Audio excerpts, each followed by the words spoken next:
I still remember the winter solstice, the longest night of the year, when everything felt heavy and gray. It was as if the world had been drained of its color and vibrancy, leaving only a dull ache in my chest.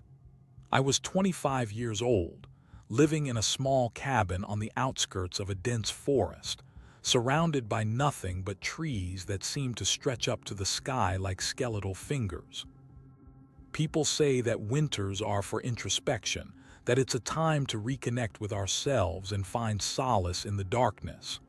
But I never believed that. For me, winter was a time of loneliness, when the isolation felt suffocating and the silence was deafening.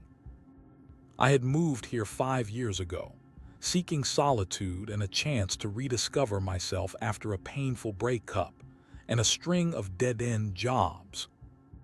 The forest was my sanctuary, my escape from the world that seemed to be moving too fast for me. But on this particular winter solstice, I felt like something was off, like the darkness itself was watching me, waiting for me to make a wrong move. That's when I started feeling it, an itch in my fingers, a crawling sensation under my skin that made me shiver even though the fire was burning bright.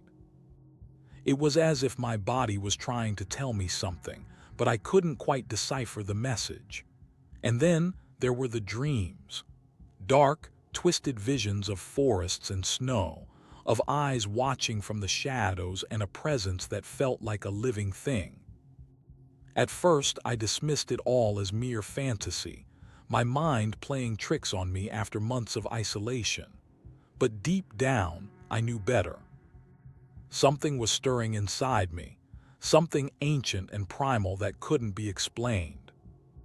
I awoke to the sound of my own screams, my body shaking with a primal fury that left me breathless. It was then that I remembered the ritual, the ancient pagan ceremony that had been hidden away in dusty tomes and whispered tales. I had stumbled upon it while researching in the library, fascinated by the stories of the Wendigo, a monster born from darkness and evil. But as I delved deeper into the texts, I began to feel a creeping sense of dread, like I was awakening something that had been dormant within me all along. The ritual called for human sacrifice, a gruesome rite meant to appease the Wendigo's hunger.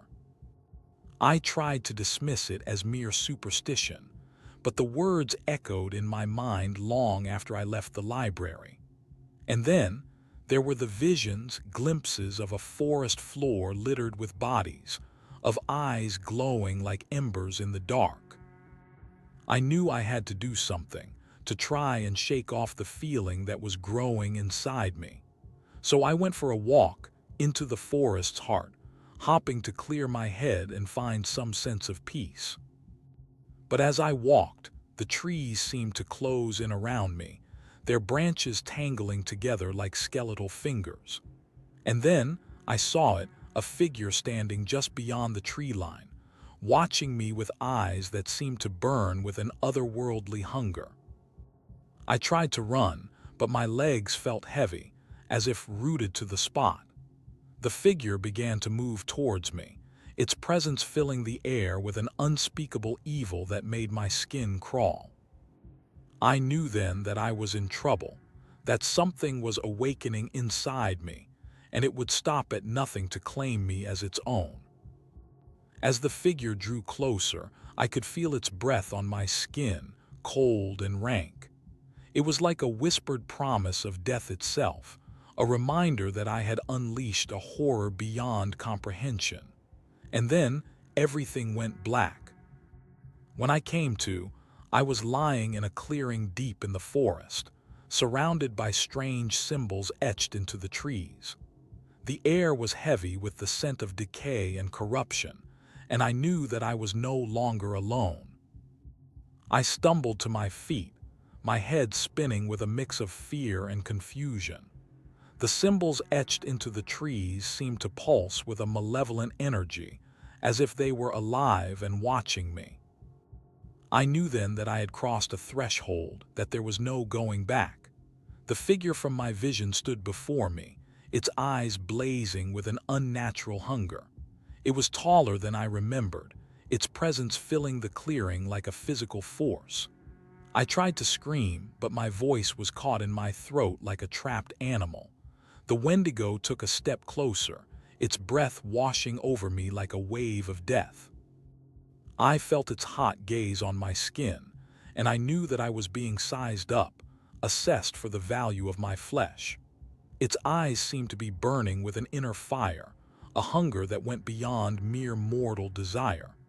It was as if it had been waiting for me, had been waiting for centuries for someone like me to stumble into its trap. The Wendigo reached out a hand, its fingers long and spindly, and I felt a jolt of electricity run through my body.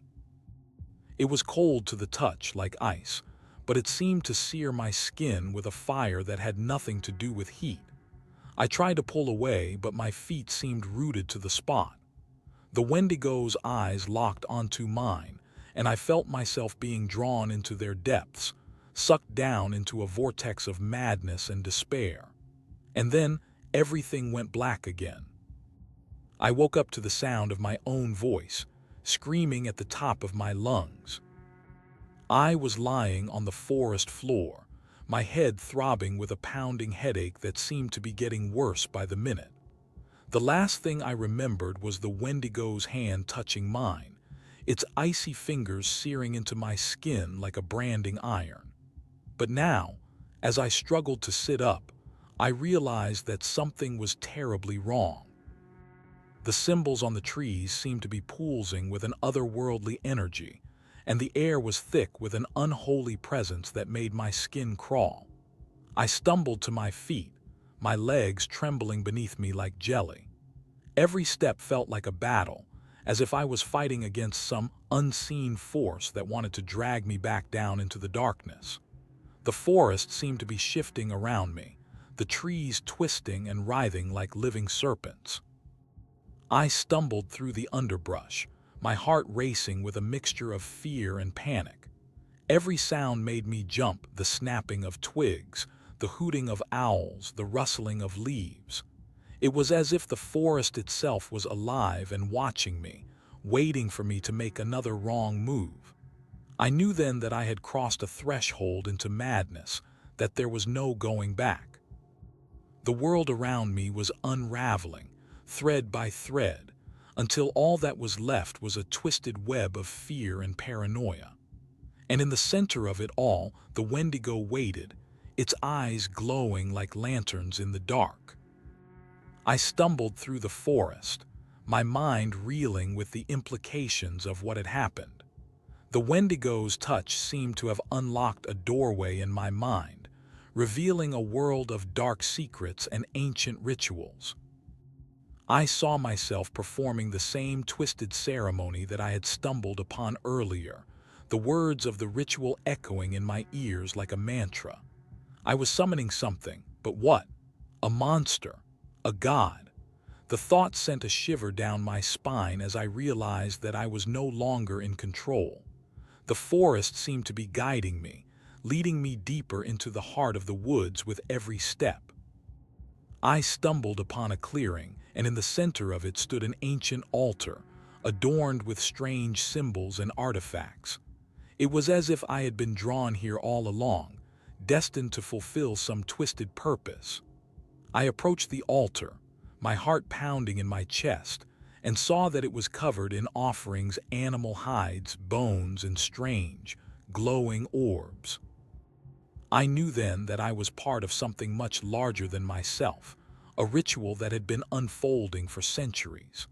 The Wendigo's presence seemed to be growing stronger with every passing moment, its eyes burning brighter with an otherworldly hunger. I felt a sense of dread wash over me as I realized that I was no longer just a participant. I was the main attraction. The ritual was about to begin, and I was right in the middle of it. As I stood before the altar, the air seemed to thicken with anticipation. The symbols on the trees pulsed with an otherworldly energy, and the wind carried the whispers of ancient ones. I felt a presence behind me and turned to see a figure cloaked in mist and shadow.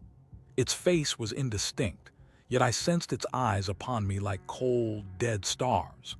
The figure began to move towards me, its pace slow and deliberate, as if savoring the moment. I tried to step back, but my feet seemed rooted to the spot. The Ancient One drew closer, its misty form coalescing into a towering figure with skin like bark and hair like twisted vines.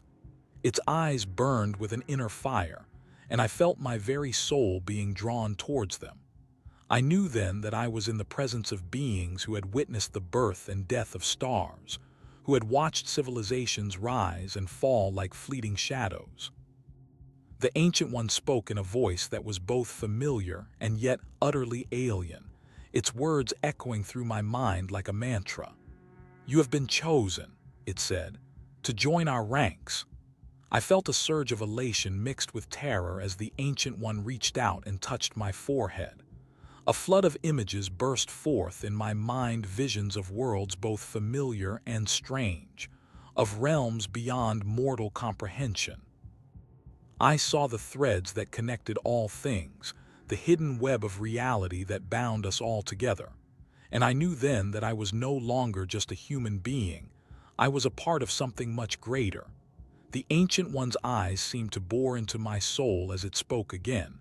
"You will be our instrument, our vessel in this world." I felt a sense of power coursing through me, a sense of destiny unfolding like a map across the universe. And I knew that nothing would ever be the same again. I stood before the Ancient One, my mind reeling with the implications of what had just transpired. The being's words echoed in my mind like a promise, but I couldn't shake the feeling that something was off. The Ancient One's eyes seemed to gleam with an otherworldly light, and its touch still lingered on my forehead like a branding iron. I felt like I was walking on eggshells, unsure of what to expect next. And then it happened. A figure emerged from the shadows, its face twisted in a snarl of hatred. The Ancient One's eyes narrowed, and for a moment I thought I saw a flicker of something like surprise, but it was quickly replaced by a cold, calculating gaze. "You have been deceived," it said, its voice dripping with venom. "This one has been chosen to serve us, not you." The figure turned to me, its eyes blazing with fury. I recognized the face. It was my own brother, torn from his family and raised in secret by a cult of twisted worshippers. He had been brainwashed, conditioned to believe that our parents were monsters who needed to be destroyed. And now he was here, driven by a hunger for revenge. The Ancient One's eyes locked onto mine once more, and I felt a jolt of fear. "You are no longer one of us," it said, its voice cold as stone. "You are an outcast, a rejected child." The world seemed to spin around me as the brother lunged forward, his fists flying in a wild, desperate bid for revenge. I raised my hands, trying to fend him off, but he was too strong. He pinned me to the ground, his eyes blazing with hatred. "You'll never be one of us," he spat, his voice venomous.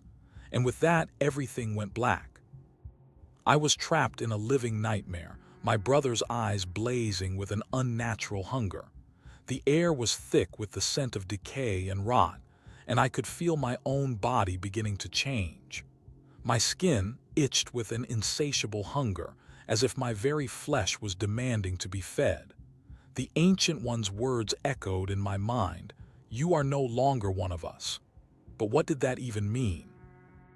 Was I a monster now, doomed to roam the earth forever, searching for sustenance? I felt my brother's grip on me tighten, his fingers digging deep into my skin like claws. He was pulling me towards something, but I didn't know what. A ritual, a sacrifice. I couldn't shake the feeling that I was being pulled down a dark and endless abyss, with no escape in sight. The hunger within me grew, a burning fire that threatened to consume everything in its path. I could feel my body begin to shift, my limbs lengthening and twisting until they were no longer human. My brother's eyes gleamed with excitement as he watched me change, his voice whispering sweet nothings in my ear. "You're one of us now," he hissed. "We'll feed you, and you'll never be hungry again." I felt a scream building in my throat, but it was drowned out by the sound of my own heart pounding in my chest. The hunger was too much to bear, and I let out a primal roar as I surrendered to its power. And then, everything went black. As I emerged from my transformation, I found myself back in the forest, surrounded by the twisted trees that seemed to loom over me like sentinels. The brother was nowhere to be seen, but the Ancient One stood before me, its eyes blazing with an otherworldly intensity. "The hunger is not just within you," it said, its voice dripping with malice. "It is a part of this forest itself." I stumbled forward, my mind reeling with confusion and fear. The trees seemed to be closing in around me, their branches tangling together like skeletal fingers. And then I saw it, a clearing deep in the heart of the forest, where the Ancient Ones gathered to make their dark rituals. In the center of the clearing stood an enormous tree, its trunk twisted and gnarled with age. The Ancient One gestured towards it, its eyes gleaming with excitement. "This is the Heartwood," it said, "a tree of darkness and hunger where the very essence of this forest resides." As I approached the tree, I felt a creeping sense of dread. Something was wrong here. The air was heavy with an unnatural presence, like something was watching me from just beyond the edge of perception. And then I saw it, a figure perched in the branches above, its eyes glowing with an ethereal light. It was my sister, or what was left of her. She had been taken by this forest long ago, and now she was back, her spirit trapped within the Heartwood's dark power. "You are not just a creature of hunger," I whispered, horror creeping over me. "You are a prisoner." The Ancient One's laughter echoed through the clearing, its voice like the rustling of leaves in the wind. "Ah, but you are not yet free to escape." And with that, everything went black. I was trapped in a living nightmare, my mind racing with the horrors I had witnessed. The Ancient One's laughter still echoed in my ears, and I could feel its presence all around me. I stumbled through the forest, desperate to escape, but every path led back to the Heartwood. I felt like I was being herded towards some unknown fate, with no way to turn back. The trees seemed to be closing in on me, their branches reaching out like skeletal fingers. I could feel my own mind beginning to unravel, as if the horrors I had seen were seeping into my very soul. And then I saw it, a figure standing just ahead, its eyes glowing with an otherworldly light. It was my sister, or what was left of her. She reached out a hand, beckoning me towards her. "Come to me," she whispered, her voice barely audible over the wind. "I'll show you the way out." I hesitated for a moment, torn between my desire to escape and my fear of what lay ahead, but something about her words resonated deep within me. I took a step forward, and then another, until I was standing right beside her. Together, we walked towards the Heartwood, its branches looming above us like a prison gate. As we approached, I could feel the power of the Ancient Ones coursing through my veins. It was a feeling both exhilarating and terrifying, like standing on the edge of a precipice with no safety net. And then, everything went black. As I stood before the Heartwood, I felt a sense of determination wash over me. I was ready to face whatever lay ahead, no matter how terrible it might be. My sister's eyes locked onto mine, and I saw a glimmer of hope there. Together, we approached the Ancient One, its presence radiating like a palpable force. The air was thick with tension as we faced each other. "You have come to claim your place among us," the Ancient One said, its voice dripping with malice. "But first, you must prove yourself worthy." I steeled myself for what lay ahead, knowing that this was my last chance to escape. The Ancient One gestured towards a nearby clearing where a group of twisted creatures waited. They were unlike anything I had ever seen before, their bodies warped and distorted, their eyes burning with an otherworldly energy. "These are the Devourers," the Ancient One said. "They will test your resolve and your strength. If you emerge victorious, you may join us." I took a deep breath and stepped forward, ready to face whatever lay ahead. The creatures charged towards me, their twisted bodies undulating as they moved. I fought back with every ounce of strength I possessed, but they seemed endless, pouring out of the forest like a tide of darkness. Just when I thought all was lost, my sister appeared by my side, her eyes blazing with an inner light. Together we fought on, our movements fluid and synchronized. The Devourers were relentless, but we held our ground, driven by a fierce determination to survive. And then in the heat of the battle, I saw it, a way out. A glimmer of hope that seemed brighter than anything else in that moment. With renewed strength, we fought on, pushing back against the Devourers with every ounce of might we possessed. Finally, after what felt like an eternity, we emerged victorious. The creatures lay defeated at our feet, their twisted bodies motionless and still. The Ancient One regarded us with a cold, calculating gaze. "You have passed the test," it said finally. "You may join us." I hesitated for a moment, unsure of what to do, but my sister's hand was in mine, warm and solid. Together we stepped forward, ready to face whatever lay ahead. The forest had changed me, had remade me from the inside out. I was no longer the same person who had stumbled into this place, full of fear and uncertainty. Now I was a creature of the night, a being driven by instinct and hunger. My sister stood beside me, her eyes gleaming in the dark. We were a team, a duo of darkness and shadow. Together, we roamed the forest, hunting and feasting on the creatures that lived within its depths. The Ancient One's power coursed through my veins, a constant reminder of what I had become. And yet, despite it all, I felt a sense of peace, a sense of belonging. This was my home now, this twisted, nightmarish world. I was a part of it, a creature of the darkness. My sister's hand closed around mine, a warm and comforting presence in the cold, dark night. "We are what we were meant to be," she whispered, her voice barely audible over the wind. "We are the hunters, the predators. We are the ones who rule this forest." I nodded, feeling a sense of pride and power wash over me. Yes, we were the rulers of this twisted world, the creatures of the night. And I would stop at nothing to defend it, to protect it from those who would seek to harm it. The Ancient One's power pulsed through me, a reminder of what lay ahead. But for now, in this moment, all was right with the world.